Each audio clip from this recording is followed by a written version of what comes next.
नमस्कार बच्चों। आज हम लोग समिश्र संख्या के बारे में तीसरा वीडियो बनाने जा रहे हैं। और समिश्र संख्या के बारे में हम आज क्या क्या पढ़ेंगे, ये देखिए। सबसे पहले हमें पढ़ना है समिश्र संख्या का मापांक क्या होता है, समिश्र संख्या की संयुग्मी समिश्र संख्या क्या होती है, मापांक और संयुग्मी में संबंध क्या है, समिश्र संख्या क्रमिक युग्म के रूप में उसको कैसे लिखेंगे, आर्गन तल क्या है, और समिश्र संख्या का ध्रुवीय निरूपण किस प्रकार से होगा। तो चलते हैं।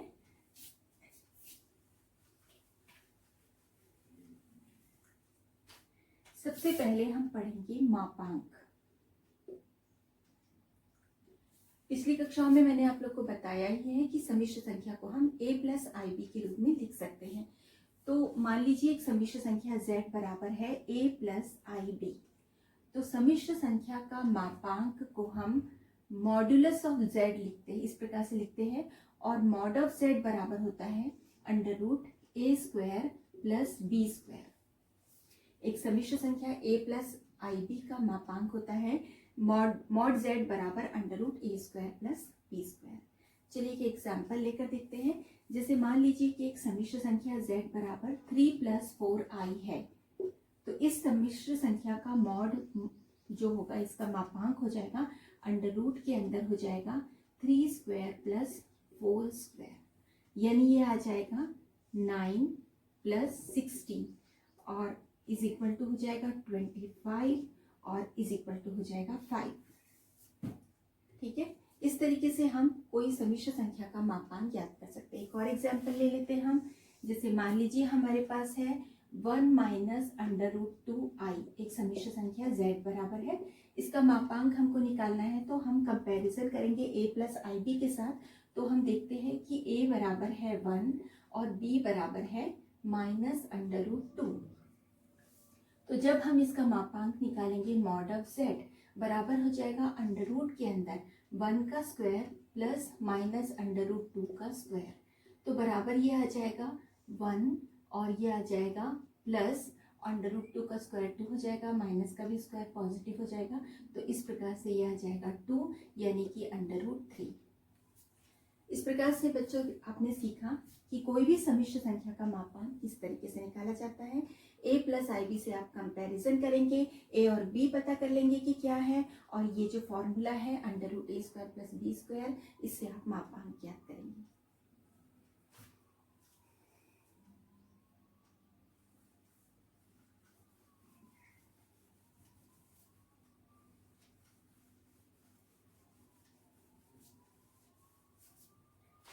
इसके बाद हम पढ़ने जा रहे हैं संयुग्मी।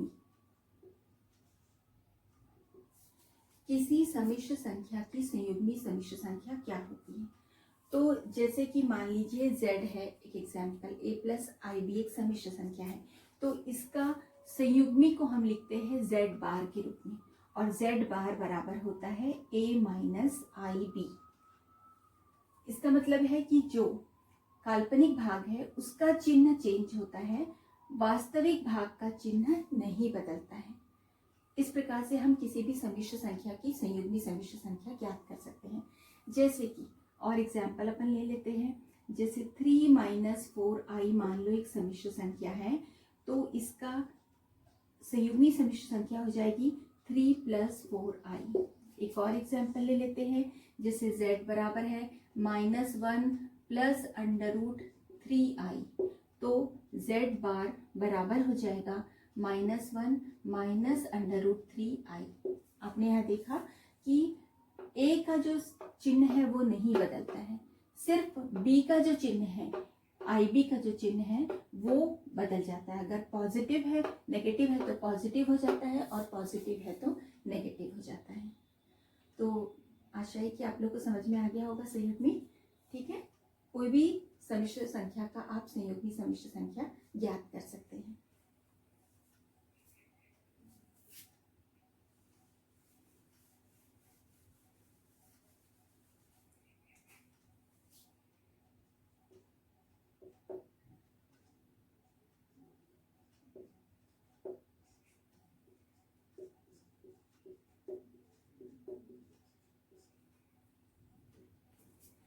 बच्चों अब हमें पढ़ना है कि कोई भी समिश्र संख्या आपको दी गई है तो उसके मापांक में और उसके संयुग्मी में क्या संबंध है। तो हम देखते हैं। सबसे पहले मान लीजिए एक समिश्र संख्या z बराबर है a प्लस आई बी, तो इसकी संयुग्मी समिश्र संख्या हो जाएगी z बार बराबर a माइनस आई बी। हम यहाँ पर करते हैं z इंटू जेड बार। z को हम माने किसी समिश्र संख्या को उसकी संयुग्मी से गुणा कर रहे हैं, तो ये आ जाएगा a प्लस आई बी और इसका गुणा हो जाएगा a माइनस आई बी के साथ। तो यहाँ formula a plus B A minus B bracket में मान लो x प्लस वाई और x माइनस वाई है, तो इनका जो मल्टीप्लिकेशन का हमारे पास फॉर्मूला है X square minus Y square. तो x की जगह a है और y की जगह आई बी है, तो ये आ जाएगा a square minus I B का स्क्वायर, तो बराबर हो जाएगा a square minus I square B square, और ये आ जाएगा a square minus minus one into B square, यानी ये आ जाएगा a square plus B square. तो a square plus B square हमने इसके पहले पढ़ा है मापांक।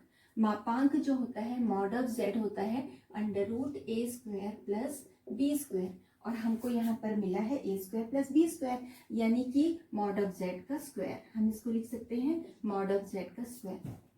तो इस प्रकार से एक इम्पॉर्टेंट रिजल्ट हमारे पास आ गया है कि किसी संख्या को जब हम उसकी संयुग्मी समिश्र संख्या से गुणा करते हैं तो हमें उसके मापांक का वर्ग प्राप्त होता है। ये एक इम्पॉर्टेंट रिजल्ट हमारे पास है।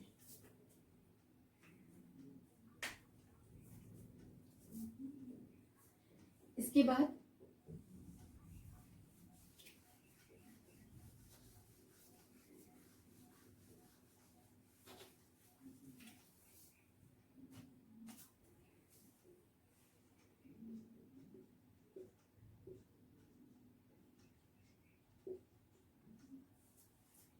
बच्चों अब हम देखेंगे कि किसी भी समिश्र संख्या को हम क्रमित युग्म के रूप में कैसे लिख सकते हैं।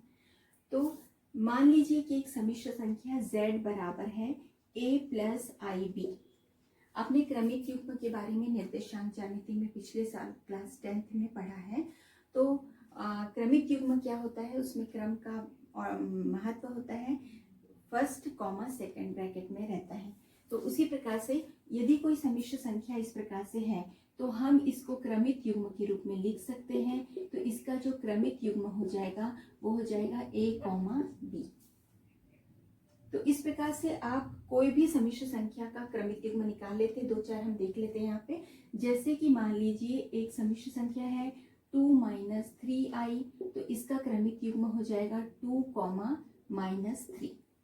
एक दूसरा एग्जाम्पल हम ले लेते हैं, जैसे कि -1 प्लस आई रूट 3, तो इसका जो क्रमित युग्म हो जाएगा a है -1 और b है अंडर रूट 3। और एक और एग्जाम्पल ले लेते हैं। मान लीजिए हमारे पास है 2i, तो हम इसको लिख सकते हैं 0 प्लस 2i, तो इसका क्रमित युग्म हो जाएगा 0 2। इसके अलावा हम एक ले लेते हैं -1 माइनस आई। -1 माइनस आई एक समिश्र संख्या है, तो इसका जो क्रमित युग्म हो जाएगा -1 माइनस 1। तो बच्चों आपने देखा कि कोई भी समिश्र संख्या को हम क्रमित युग्म के रूप में लिख सकते हैं। इसमें क्रम का बहुत महत्व है। फर्स्ट वाली सेकंड प्लेस में नहीं जा सकता, सेकंड वाला फर्स्ट प्लेस में नहीं जा सकता, इसलिए इन्हें क्रमित युग्म कहा जाता है। तो हर समिश्र संख्या को हम क्रमित युग्म के रूप में इस प्रकार से लिख सकते हैं।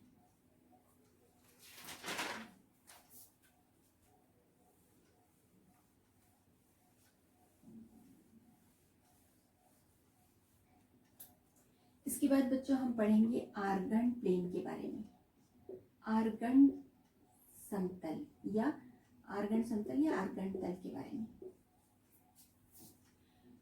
कक्षा 10 में आप लोगों ने निर्देशांक समतल के बारे में पढ़ा है। निर्देशांक समतल में हम करते क्या थे कि दो परस्पर लंबवत रेखाएं हम लेते हैं और जो आड़ी रेखा है उसको हम एक्स अक्ष कहते हैं। इस प्रकार से दो परस्पर लंबवत रेखा लेते हैं, तो आड़ी रेखा जो होती है वो एक्स अक्ष कहलाती है, एक्स, और ये एक्स डैश हो गया, और यहाँ पर वाई डैश। दो परस्पर लंबवत रेखाएं जिस बिंदु पर प्रतिच्छेद करती है उसको हम मूल बिंदु कहते हैं। दाहिने साइड में x की धन दिशा होती है और बाएं साइड में इसकी ऋण दिशा रहती है। ये पॉजिटिव डायरेक्शन रहता है और यहाँ नेगेटिव डायरेक्शन रहता है। y अक्ष के ऊपर में पॉजिटिव डायरेक्शन रहता है और नीचे नेगेटिव डायरेक्शन रहता है। तो हम ये कहते हैं कि ये निर्देशांक समतल है। इस निर्देशांक समतल में हर बिंदु का एक एड्रेस होता है जिसे हम उसका निर्देशांक कहते हैं। जैसे मान लीजिए कि अगर कोई पॉइंट है यहाँ पर और इसका निर्देशांक है, मान लीजिए 3, 4 है। इसका मतलब ये हुआ कि ये इस बिंदु तक पहुंचने के लिए हमको x अक्ष की धनात्मक दिशा में 3 इकाई और y अक्ष की धनात्मक दिशा में हमको 4 इकाई चलना पड़ेगा। तो इस प्रकार से किसी भी क्रमित युग्म को हम इस निर्देशांक समतल में एक अद्वितीय बिंदु के रूप में हम इसे प्राप्त कर सकते हैं। तो अब यदि हम इस x अक्ष को कहें कि ये वास्तविक अक्ष है और इस y अक्ष को कहें कि ये काल्पनिक अक्ष है, अगर हम इसे वास्तविक अक्ष ले लेते हैं और इसको हम ले लेते हैं काल्पनिक अक्ष,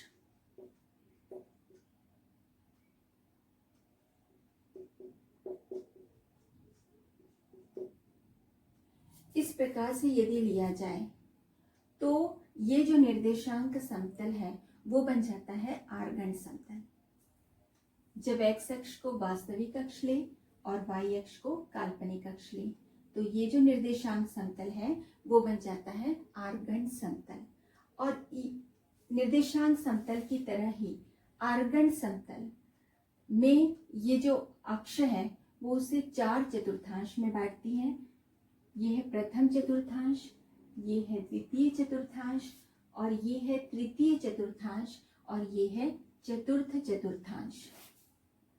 और हम ये जानते हैं कि क्रमित युग्म में जब हम प्रथम चतुर्थांश में आते हैं तो क्योंकि ये x की पॉजिटिव डायरेक्शन है और y की भी पॉजिटिव डायरेक्शन है तो भुज भी पॉजिटिव रहता है और कोटि भी पॉजिटिव रहता है। जब हम द्वितीय चतुर्थांश में जाते हैं तो भुज माइनस हो जाता है और कोटि प्लस रहता है। और जब हम तृतीय चतुर्थांश में जाते हैं तो भुज का भी नेगेटिव डायरेक्शन है, x के नेगेटिव डायरेक्शन में जा रहे हैं और y के भी नेगेटिव डायरेक्शन में जा रहे हैं, तो यहाँ भुज भी नेगेटिव रहता है और कोटि भी नेगेटिव रहता है। और चतुर्थ चतुर्थांश में भुज जो होता है वो पॉजिटिव रहता है और जो कोटि होता है वो नेगेटिव होता है। ये सब हम पिछली कक्षा में पढ़ चुके हैं। यहाँ पर हम समिश्र संख्या को, कोई भी समिश्र संख्या को इस आर्गन समतल में एक अद्वितीय बिंदु के रूप में हम इसे निरूपित करेंगे। जैसे मान लीजिए कि हमारे पास एक समिश्र संख्या है 3 + 4i, z बराबर 3 + 4i है। तो इस समिश्र संख्या का क्रमिक युग्म हो जाएगा 3, 4। अब यहाँ पर हम देखते हैं 3, 4 में भुज पॉजिटिव है और कोटि भी पॉजिटिव है, यानी कि ये प्रथम चतुर्थांश में होगा। अब हम देखते हैं कि कौन सा बिंदु इस समिश्र संख्या को व्यक्त कर रहा है। तो यहाँ पर हम 3 इकाई x की दिशा में जाएंगे और 1, 2, 3, 4 इकाई y की दिशा में जाएंगे तो हम इस बिंदु पर पहुँचते। 3 इकाई x की दिशा में और 4 अंक y की दिशा में गए तो यह बिंदु मान लीजिए P है। तो P बिंदु 3 + 4i समिश्र संख्या को व्यक्त करता है और इसका क्रमिक युग्म होगा 3, 4। एक और एग्जाम्पल हम ले लेते हैं कि मान लीजिए -1 + 2i एक समिश्र संख्या है तो इसके संगत क्रमिक युग्म हो जाएगा -1, 2। तो क्योंकि यहाँ भुज नेगेटिव है और कोटि पॉजिटिव है तो भुज कहाँ नेगेटिव रहता है, ये भुज पॉजिटिव है, भुज यहाँ नेगेटिव है और कोटि पॉजिटिव यहाँ रहती है। यानी हम किस चतुर्थांश की बात कर रहे हैं, यहाँ पर हम बात कर रहे हैं द्वितीय चतुर्थांश की। अब द्वितीय चतुर्थांश में ये बिंदु कहाँ पर होगा, तो यहाँ 1 इकाई हम जाएंगे भुज की ओर और 2 इकाई ऊपर में जाना है, 1, 2।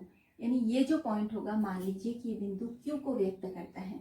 तो ये जो Q बिंदु है यह समिश्र संख्या -1 + 2i को व्यक्त करता है और इसका जो निर्देशांक होगा वो -1, 2 होगा। इसी प्रकार से हम अन्य बहुत सारी संख्याओं को व्यक्त कर सकते हैं। जैसे मान लीजिए आप अभी लेते हैं 2 माइनस 5y, ये z है, तो इसके संगत जो क्रमिक युग्म हो जाएगा वो है 2 माइनस 5।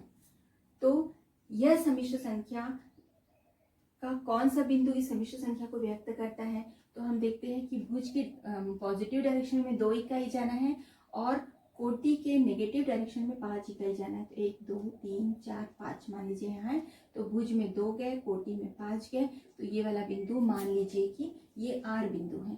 तो R बराबर होता, R का जो क्रमिक युग्म हो जाएगा 2 माइनस 5। तो इस प्रकार से जो R बिंदु है वो समिश्र संख्या 2 माइनस 5i को व्यक्त करता है। तो आपने देखा कि समिश्र संख्या का ज्यामितीय निरूपण कैसे करते हैं। तो एक आर्गन प्लेन है जिसमें x अक्ष वास्तविक अक्ष है और y अक्ष काल्पनिक अक्ष है, और इस समतल में हर समिश्र संख्या के संगत एक अद्वितीय बिंदु है, वन एंड ओनली वन, माने कोई और बिंदु इस समिश्र संख्या को व्यक्त नहीं करता है। तो इस प्रकार से हम कह सकते हैं कि समिश्र संख्या आर्गन प्लेन का एक अद्वितीय बिंदु होता है और उसका ज्यामितीय निरूपण हम इस प्रकार से पॉइंट से कर सकते हैं।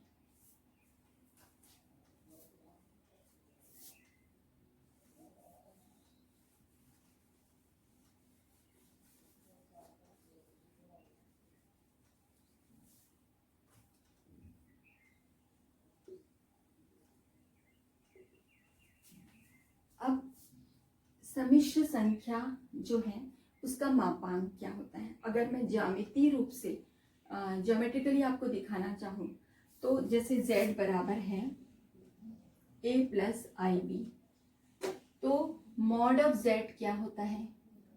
अंडर रूट के अंदर a square plus B square. अब मुझे बताना है कि अगर समिश्र संख्या इस आर्गन तल में एक बिंदु है तो मॉड ऑफ z क्या है? मान लीजिए कि हमारे पास एक पॉइंट P है जो समिश्र संख्या a प्लस आई बी को प्रदर्शित कर रहा है, निरूपित कर रहा है। तो P का जो निर्देशांक हो जाएगा वो हो जाएगा AB। इसका मतलब ये हुआ कि यहाँ से जब मैं x अक्ष में लंब डालूंगी तो यहाँ से यहाँ तक का डिस्टेंस A है और यहाँ से यहाँ तक का डिस्टेंस है B। अब यदि मैं O को P से मिला दूं और मान लीजिए कि ये बिंदु है Q, तो यहाँ पर मैं देखती हूँ कि जब इसमें लंब डाली हुई यानी ये 90 डिग्री है, तो OQP जो है एक समकोण त्रिभुज है, और इस समकोण त्रिभुज में पाइथागोरस का प्रमेय लगाएंगे तो कर्ण का वर्ग अन्य दो भुजाओं के वर्गों के योग के बराबर होगा, यानी कि OP स्क्वायर बराबर हो जाएगा A स्क्वायर आधार का वर्ग धन लंब का वर्ग B स्क्वायर, यानी कि OP बराबर है under root A square plus B square. तो OP ये वाला है यानी कि under root A square plus B square, और हमको पता है कि किसी समिश्र संख्या में under root A square plus B square mod of Z को व्यक्त करता है, यानी कि मॉड ऑफ Z क्या है?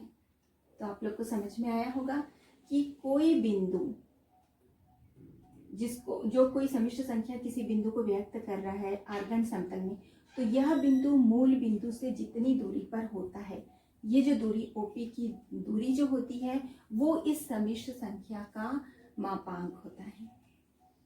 क्लियर बच्चा? तो इस प्रकार से आपने सीख लिया कि मापांक क्या होता है। अब इसके बाद हम देखेंगे कि संयुग्मी समिश्र संख्या को हम कैसे दिखाएंगे।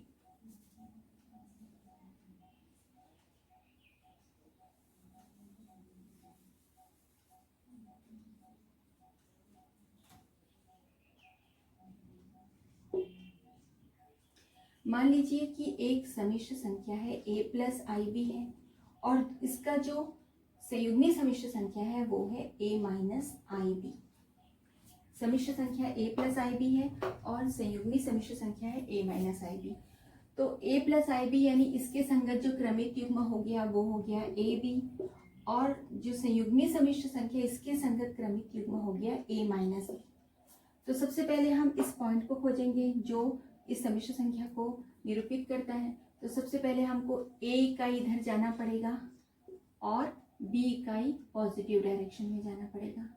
तो इस प्रकार से हमको मिलेगा, मान लीजिए पॉइंट P है, ये पॉइंट P मिल गया जिसके कोऑर्डिनेट है AB। और यदि हम इसकी संयुग्मी समिश्र संख्या की ओर जाना चाहते हैं तो हमें A इकाई पॉजिटिव डायरेक्शन में जाना पड़ेगा और B इकाई नेगेटिव डायरेक्शन में जाना पड़ेगा, इस प्रकार से। तो मान लीजिए कि हमको Q पॉइंट मिलता है A माइनस B।